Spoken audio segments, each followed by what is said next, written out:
ইদানিং সময়ে বাংলাদেশের ছাত্র রাজনীতিতে যা কিছু দেখছি সেটা খুব ভালো সাইন না, খুব ভালো আলামত না।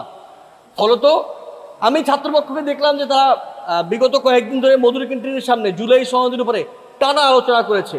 একদিন শিক্ষার্থীদেরকে দেখছে, একদিন আইনজীবীদেরকে ডেকেছে, একদিন মাদ্রাসা ছাত্রদেরকে ডেকেছে। খুবই গুড অ্যাপ্রোচ। আমাদের এখন রাষ্ট্র গঠনের সময়, আমরা এখন গঠনের প্রক্রিয়ায় আছি। আপনারা জানেন যে একটা বড় রক্তক্ষয়ী অভ্যুত্থানের পরে, বড় রক্তক্ষয়ী বিপ্লবের পরে, গণ অভ্যুত্থানের পরে গঠনের সময় আসে। আমরা এখন ওই গঠনের যুগে বাস করছি। আমরা অনেকগুলো ডিবেটকে ফায়সালা করে ফেলেছি। আমরা দেখলাম যে বিএনপির একজন এমপি কেন জামাতের নারী এমপিরা হিজাব পরে এসছেন, নিকাব পরে এসছেন, কথা বলছেন। এই ডিবেট আমরা ফায়সালা করে ফেলছি যে বাংলাদেশে সবাইকে তার ধর্ম পালনের অধিকার দিতে হবে। এরকম অনেকগুলো ডিবেট ফায়সালা হয়ে গেছে বাংলাদেশে, আরও অনেকগুলো ডিবেট আছে।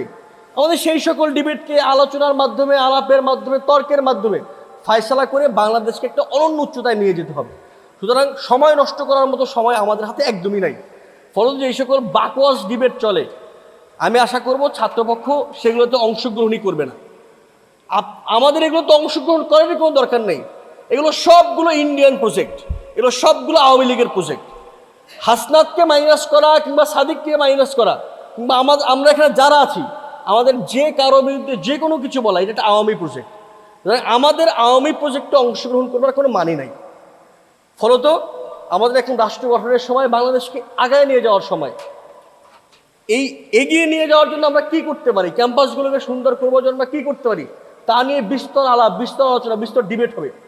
আপনারা দেখেছেন, আপনাদের নিশ্চয়ই মনে আছে, 12ই ফেব্রুয়ারির আগে, ইমিডিয়েট আগেই শাহজালাল বিজ্ঞান ও প্রযুক্তি ইউনিভার্সিটিতে ইলেকশন হওয়ার কথা ছিল। সেই ইলেকশন নির্বাচন কমিশন স্বৈরাচারভাবে বন্ধ করে দিয়েছিল। ইলেকশন হয়ে গেছে, নতুন সরকার এসে 3 মাস, এখনও সাকসেস সেই ইলেকশনটা হয় নাই। আমরা দেখলাম যে ইন্টারিম গভর্নমেন্টের সময় অনেকগুলো বিশ্ববিদ্যালয় একের পর এক ছাত্র সংসদ নির্বাচন অনুষ্ঠিত হলো। নির্বাচিত সরকারের সময় একটাও আমরা গত 3 মাস ইলেকশন দেখলাম না। অন্যান্য বিশ্ববিদ্যালয়ের ছাত্ররা কি ইলেকশন চায় না? তাদের মধ্য থেকে কি লেজিটিমেট লিডার বের করে আনতে হবে না? আমরা গত 3 মাসে একটা বিশ্ববিদ্যালয়, একটা কলেজেও, একটা শিক্ষা প্রতিষ্ঠানেও একটা ইলেকশন দেখলাম না। এই যে সকল ইলেকশনগুলো বন্ধ করে দেওয়া হয়েছে, আমাদের এইগুলো নিয়ে আলোচনা করতে হবে। আমরা আমাদের অনেকগুলো লেজিটিমেট লিডার চাই বাংলাদেশে। এরপরে যেই লিডারশিপ আসবে, যেখানে একটা ইউনিয়ন পরিষদের মেম্বার থেকে শুরু করে প্রধানমন্ত্রী সবাইকে জুলাইপন্থী হইতে হবে। ছাত্রলীগ করেছে, বাংলাদেশে হিন্দুত্ববাদী প্রজেক্ট বাস্তবায়ন করেছে, কাউকে একটা মেম্বারও হতে দেওয়া হবে না। সুতরাং এই লেজিটিমেট লিডাররা আসবে ক্যাম্পাস থেকে, কিন্তু ক্যাম্পাসের ইলেকশনগুলো আপনারা দেখলেন বন্ধ হয়ে গেছে। আমাদের এইগুলো নিয়ে কথা বলতে হবে। আমরা দেখলাম কথা বলছি অক্সফোর্ড ইউনিয়ন নাকি অক্সফোর্ড ইউনিভার্সিটি। আপনি নিজে অক্সফোর্ড জীবনে পড়তে পারবেন সেই চিন্তা করছেন? আপনি আলাপ করতেছেন এটা অক্সফোর্ড ইউনিয়ন করছে নাকি অক্সফোর্ড ইউনিভার্সিটি করছে?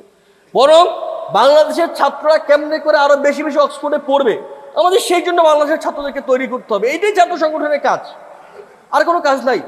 বাংলাদেশে আইন শৃঙ্খলা পরিস্থিতির যেই রকমের অবনতি, এটা মজার খেলা। স্বরাষ্ট্রমন্ত্রী যে এলাকার, ওই এলাকায় আইন শৃঙ্খলার পরিস্থিতি আরো বেশি খারাপ। মানে এক কি অবস্থা, মানে স্বরাষ্ট্রমন্ত্রী যেখানে তার বাড়ি, ওইখানে মানুষ খুন হয় আরো বেশি। ফলত এই যে বাংলাদেশের মানুষ অনিরাপদ, আমাদের বোনরা এখানে আছেন, বোনরা যে অনিরাপদ, মেয়েরা যে অনিরাপদ, এইগুলো নিয়ে আমাদের বেশি কথা বলতে হবে। বাংলাদেশকে আগায় নিয়ে যাওয়ার জন্য আমাদের নানা রকমের পরিকল্পনা করতে হবে। হাজার হাজার লক্ষ লক্ষ পরিকল্পনা লাগবে, লক্ষ লক্ষ কাজ করতে হবে। এটা আপনাদের একাদের পক্ষেও সম্ভব না, আমাদের পক্ষেও সম্ভব না। এনে অন্যান্য ছাত্র সংগঠনের লিডাররা আছেন, তাদেরও কাজ করতে হবে। আমাদের সবাই মিলে কাজ করতে হবে। কোনো একটা জায়গাতে বাংলাদেশের প্রশ্নে আমাদের এক হয়ে যেতে হবে। অনেক রকমের ডিবেট থাকবে। আমি জানি ছাত্রপক্ষের ইডিওলজিক্যাল পজিশন আর ছাত্র শক্তির ইডিওলজিক্যাল পজিশন এক না। তর্ক শুরু করলে তর্ক সারা রাত করা যাবে, কিন্তু বাংলাদেশ তো এক। আপনি এইখানে কি তর্ক করবেন, এখানে কি ইডিওলজিক্যাল পজিশন নিয়ে আমার সঙ্গে আপনি ডিবেট করবেন? কোথাও ডিবেট করার কিছু নাই। আপনিও জুলাই যে আপনি মাইর খেয়েছেন, আমিও মাইর খেয়েছি, আমিও হাসিনার মামলায় জেলে গেছি, আপনারাও জেলে গেছেন। এইখানে আপনি কেমনে বিভক্ত করবেন? সুতরাং এইখানে বিভক্তির কোনো কিছু নাই।